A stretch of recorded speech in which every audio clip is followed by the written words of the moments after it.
What's up, y'all? Hope y'all doing good. Hope y'all doing great. Hope y'all staying safe. That's the most important thing. I did another 3x3 video, but this time we're talking about Spider Across the Spider-Verse by Metro Boomin. It's an 18-track album and it was released June 2nd.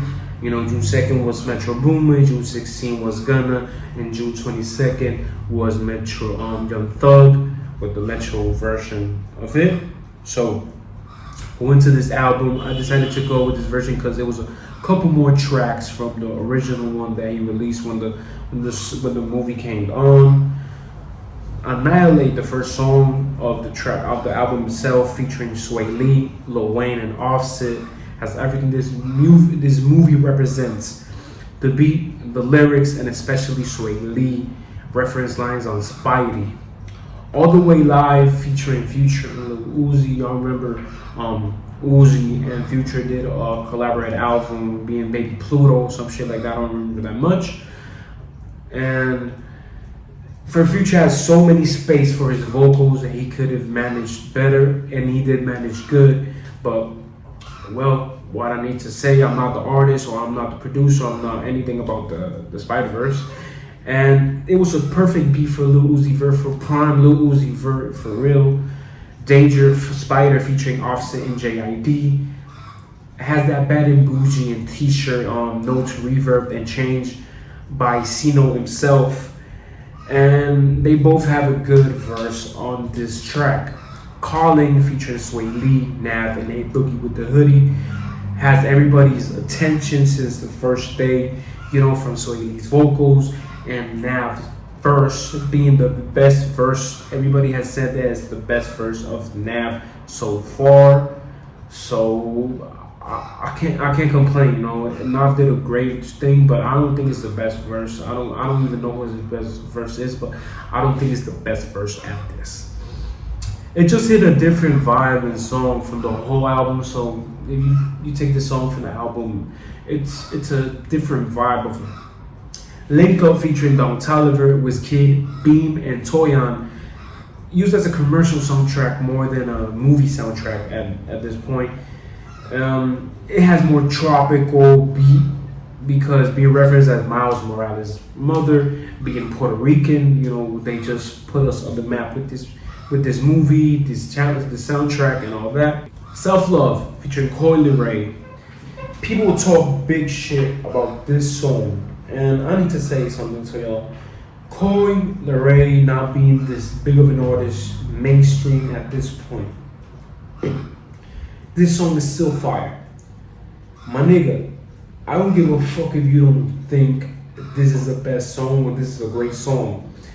When they give you, you know, they call you, they text you, they say, you know, I got this project for this big movie, like Spider-Man. And you go and deliver, and when you hear you're the best shit of the whole thing, you know, not talking about Annihilate or Calling, but you are a solo woman, not being a big mainstream woman, people don't fuck with you.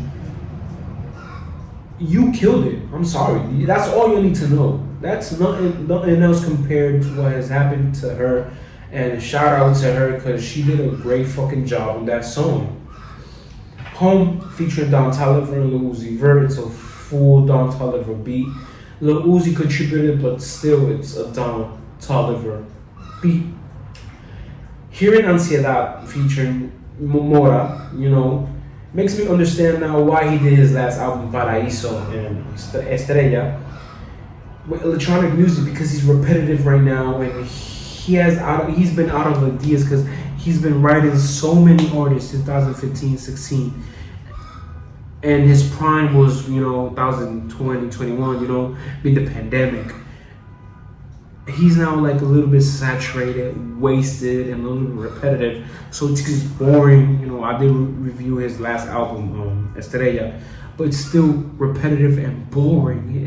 It had a few songs. Overhead like 1 or 2 songs or 3 songs that was a banger for me. It was good. There was 1 song that was a banger. The other 2 were normal, but still, you know, he's repetitive. Really, tracks 1 through 4, you know, that 1 through 4 from the second part, it feels unnecessary and a waste of time.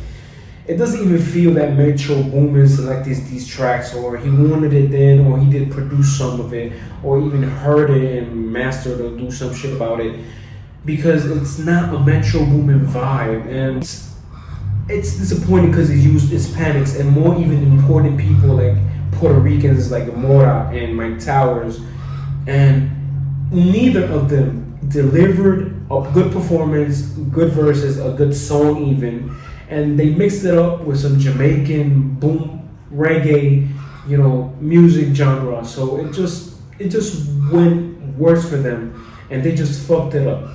It just went like a mediocre performance, and they did not show what the Puerto Rican music can perform on a big platform like Marvel or the real or the new movie Spider-Man.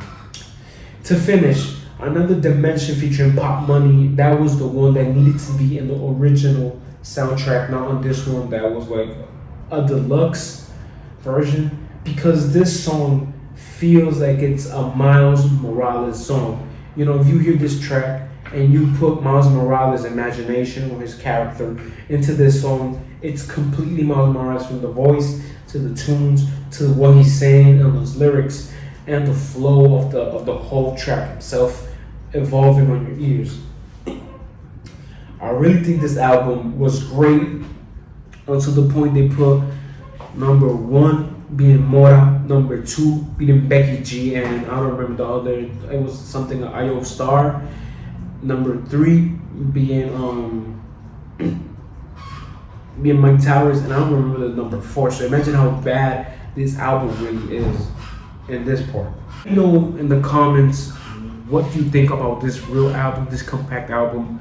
It was good, it was bad. How was the movie? I haven't seen the movie, so I'm sorry. Let me know what should another album I should rate, I should review. There's in the description, there's my social media, so y'all can let me know. Y'all can link up, y'all can text me or whatever, and I will see you on the next one. I love y'all. Girl, it feels so amazing when we can get away.